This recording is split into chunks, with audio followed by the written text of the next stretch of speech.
PTI ने white papers में गुमराह कुन आदादोशुमार पेश किए, कौम को गुमराह करने की कोशिश की। वज़ीर खजाना इसहाक डार कहते हैं नून लीग के गुज़श्ता दौर में मईशत तेजी से तरक्की कर रही थी, मुआशी शरह नमू 6.5% थी। पीटीआई के दौर में मालियाती खसारा उरूज पर पहुंचा।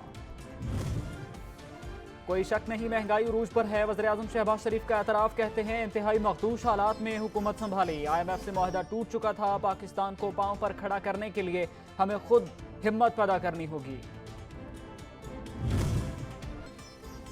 और हसास इदारे के शहीद अफसरान की नमाज जनाजा अदा कर दी गई। नवीद सादिक और नासिर अब्बास शहीद की नमाज जनाजा मुल्तान, खानेवाल और लाहौर में अदा की गई। सिविल मिलिट्री हुकाम और शहदा के लवाहिकीन की शिरकत।